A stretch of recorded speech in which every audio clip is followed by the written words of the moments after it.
سلام دوستان عزیز، این مراجعت برای مردم غریب، نفرانی که در غریبی هستند و در کامنتر همه درویم یک سیلکه زکریپیت کردگی بدرویم روی خط تمام آدمایی که در همین روی خط هست در کامنتاشون پرویرکه کنن.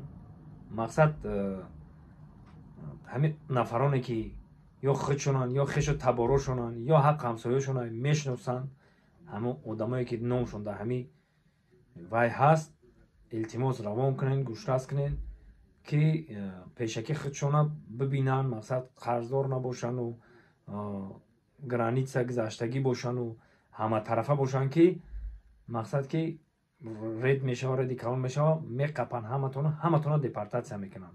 برای همین زودتر همی کامنتر بدروین، روی خط بخونین برادرای عزیز، یک تر روی خط بخونین، یا خود نام خودتون میبروید یا نام رفیقتون میبروید یا نام یکم همسایتون میبروید. البته گوشرسش کنین که مقصد وزبینش نگرتیده پیشکی حل کنه پرابلمشه.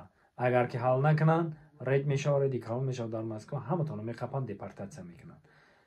برای همین برادرای عزیز ما همین را گوشرس کردن ما این شما خواستیم که گوشرس کنیم. واقعی سربلند و خانواد باشین. خداوند یار و مددگاری همه ما و شما. خدا نگهبان.